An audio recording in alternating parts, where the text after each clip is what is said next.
Dear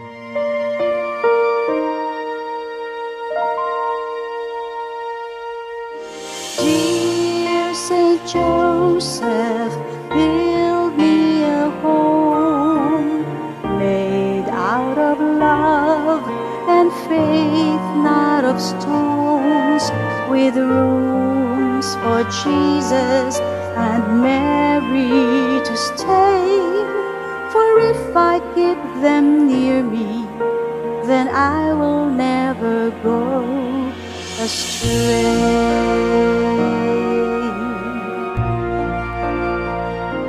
God, the Holy Spirit, have mercy on us. Ang Balang Espiritu Santo, gusto gyud nga kita makaila o mahigugma kang San Jose. With the exception of Mama Mary, si Saint Joseph, diya agad siya ay pagpuyo nga naa nagsubay sa Balaang Espiritu Santo, the Holy Spirit. O kini atong makit-an sa iyang kinabuhi, diin kita naning kamot nga mapariha unta sabkat kaniya.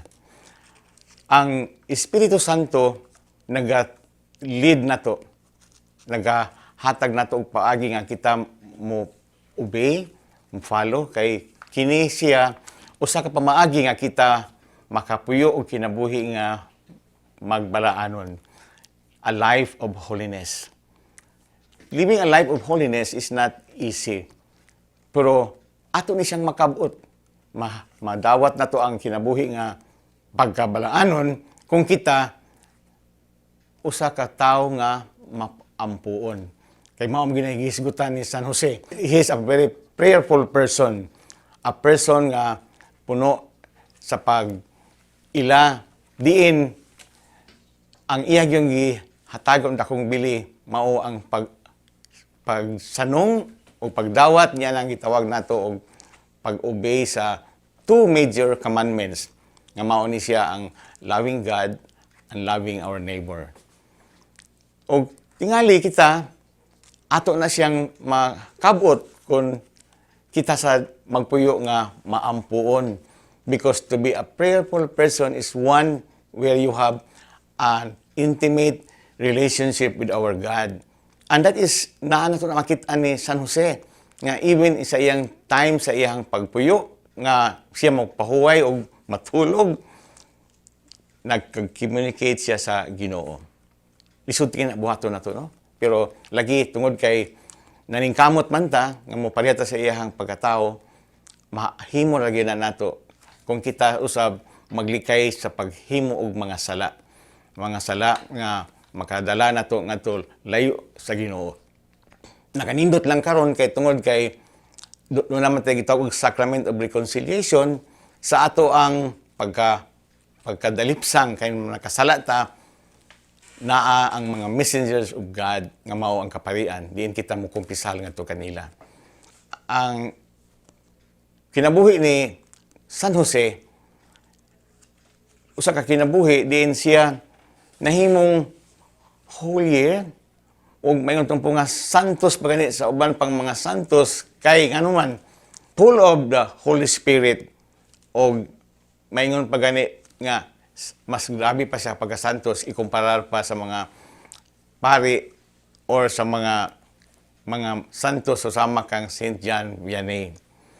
Dili kinahanglan nga kita mahimo usa ka pari, usa ka monghe o usa ka nun. Nganuman tungod kay kita mahimo ra gitang usa ka santos kay labi na sa atong pagpaningkamot nga ang mga virtues nga naa ni San Jose atong mahimo, being a loving person, a person nga magproteher sa iyang pamilya, o ilabi na gyud nga siya sa kanunay naghimo og mga butang nga kitang tanan dili na to sayon-sayon paghimo, pero tungod sa atong pagpaningkamot makabot ra gyud nato. Mao nga dining bahinam atong makit-an nga si San Jose usa ka santos diin kitang tanan, ilabi na kitang mga amahan sa itong mga anak, atong paningkamutan nga sila sa madala nga to balik sa Ginoo. Pinaagi sa ato ang pagtudlo kanila sa pag-ampo, no? Kay kanang prayer is important to all of us. Nagkaingon ta nga prayer is a way of communicating to our God, talking to our God, and this will also allow us to live a life of holiness. To be holy, kanunay, nga doon na gitay pag-ampo. So, ato kining sundon, o sa atong kasapusan sa pag-ingon, magkaingon ta nga, Señor San Jose, pray for us.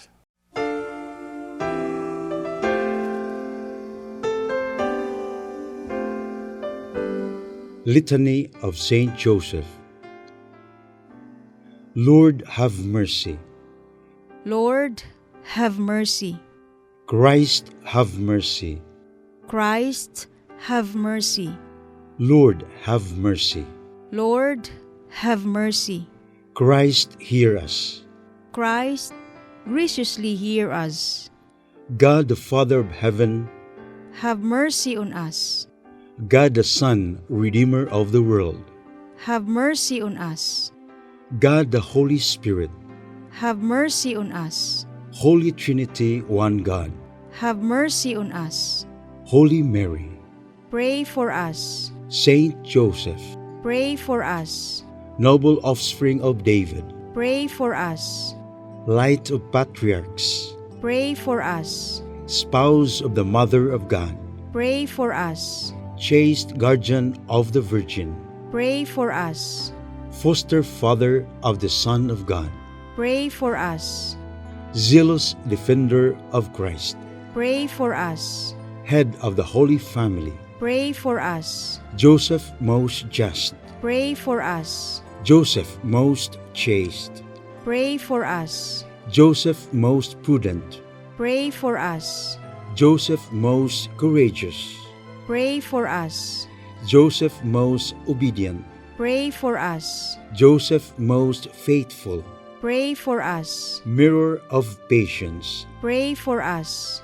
lover of poverty, Pray for us. model of workmen, Pray for us. glory of domestic life, Pray for us. guardian of virgins, Pray for us. pillar of families, Pray for us. comfort of the afflicted, Pray for us. hope of the sick, Pray for us. patron of the dying, Pray for us. terror of demons, Pray for us. protector of the Holy Church, Pray for us. Lamb of God who takes away the sins of the world, Spare us, O Lord. Lamb of God who takes away the sins of the world, Graciously hear us, O Lord. Lamb of God who takes away the sins of the world. Have mercy on us, He has made him Lord of his household. and Prince over all his possessions. Let us pray. O God, who in your loving providence chose Blessed Joseph to be the spouse of your most holy mother, grant us the favor of having him for our intercessor in heaven, whom on earth we venerate as our protector. You who live and reign forever and ever. Amen.